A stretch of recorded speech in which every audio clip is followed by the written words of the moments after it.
Hello, I'm Susan Latai, and I am here with Diane Caine, co-author of a new book called Shining a Light on Grief.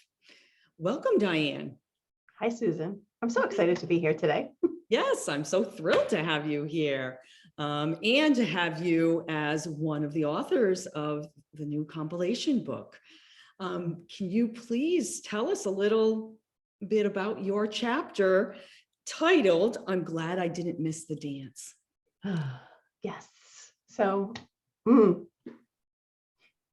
think I would get emotional, Susan, as we started talking. So my chapter is about my 21-year-old self and the accident that my fiance had that literally changed my life. And so Glenn was my fiance. We had met in college.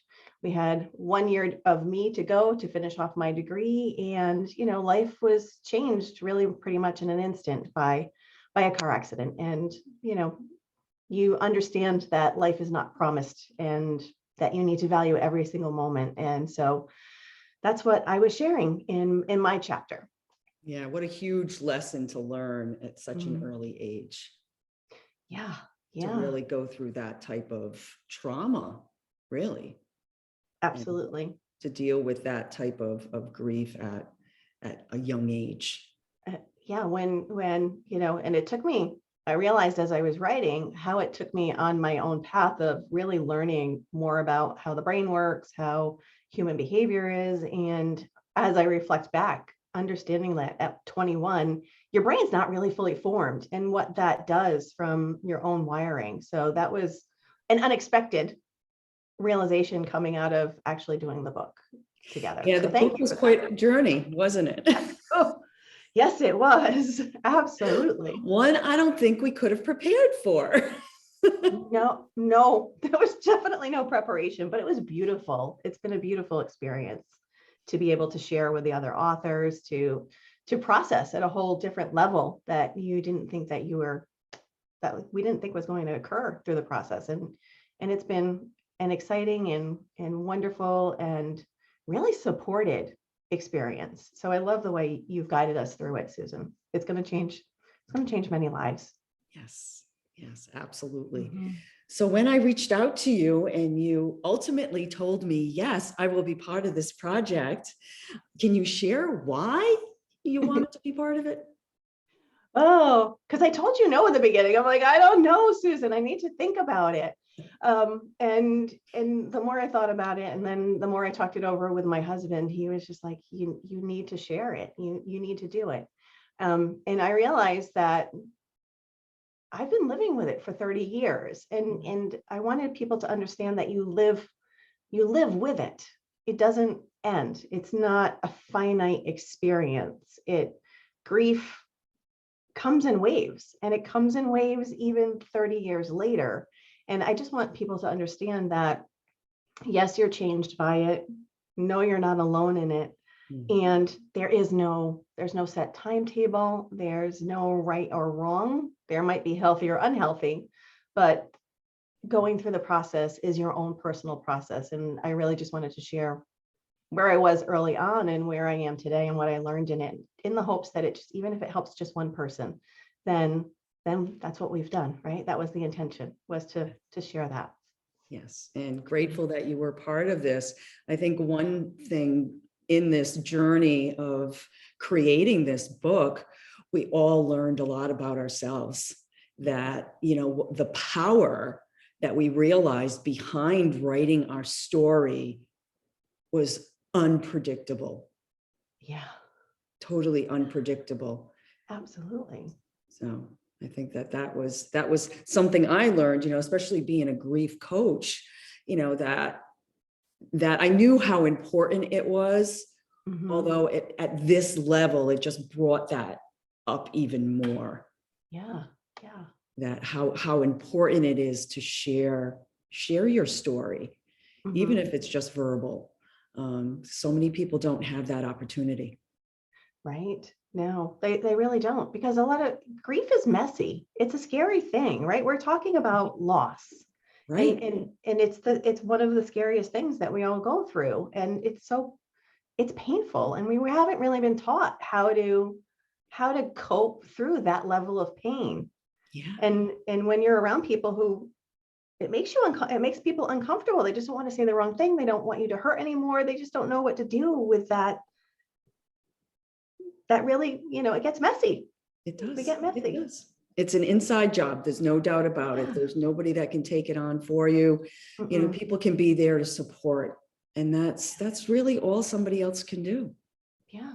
And you don't have to say anything, just sit with us and listen. That's all. Hand a tissue. Make sure you have a box of tissues. As I say in the intro to this book at the end, have a box of tissues handy. Absolutely. Absolutely. It may be needed. So could you share about anything you'd like to about you, your business, how you're being of service in the world? Yeah. Oh, thank you for asking. So share more about me. As we went through the process, I really learned how much Glenn imprinted on me in our relationship, and how that still carries forward in everything that I do. And then as I reflected back and I was looking at my age and decisions that I made, right, through deciding to marry my first husband, and walking through a kind of a painful divorce after that. But I can see now where that decision came from, and even getting married at that point in time. So that was an interesting piece, but it's also experiencing that grief at that early age put me on this path of needing to understand more about human emotions, needing to understand more about human behavior, giving grace to an empathy and compassion. Like that's been the additional imprint of going through that grief process. And divorce is another layer of grief, or a different kind of grief, and how grief is not just the death of someone who's important to us. It's a change. It's a loss of a job. It's a loss of a marriage. It's a loss of our pet. It's any type of loss that change activates.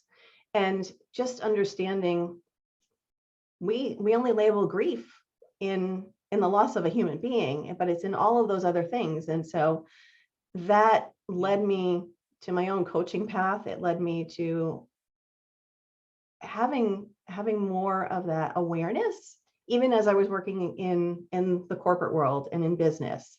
And really that's led me down the path of becoming a human behavior consultant, wanting to have those conversations about we're whole humans and we bring all of it. For as much as you like to think that you can check it at the door when you're coming into work, you can't. It's not possible. We bring all of it. And so my work is to help people understand that, what we carry with us is what we carry with us. And they're gifts and there's wounds, and that's what makes us all uniquely beautiful. And so helping in the corporate space and working with businesses and engagement, and how we're all talking about the mental health crisis and how can we support, right? I think the whole culmination of getting me to here started at 21. Right. Yeah. Well, our experiences make us who we are. Yeah, absolutely. I mean, they mold our lives.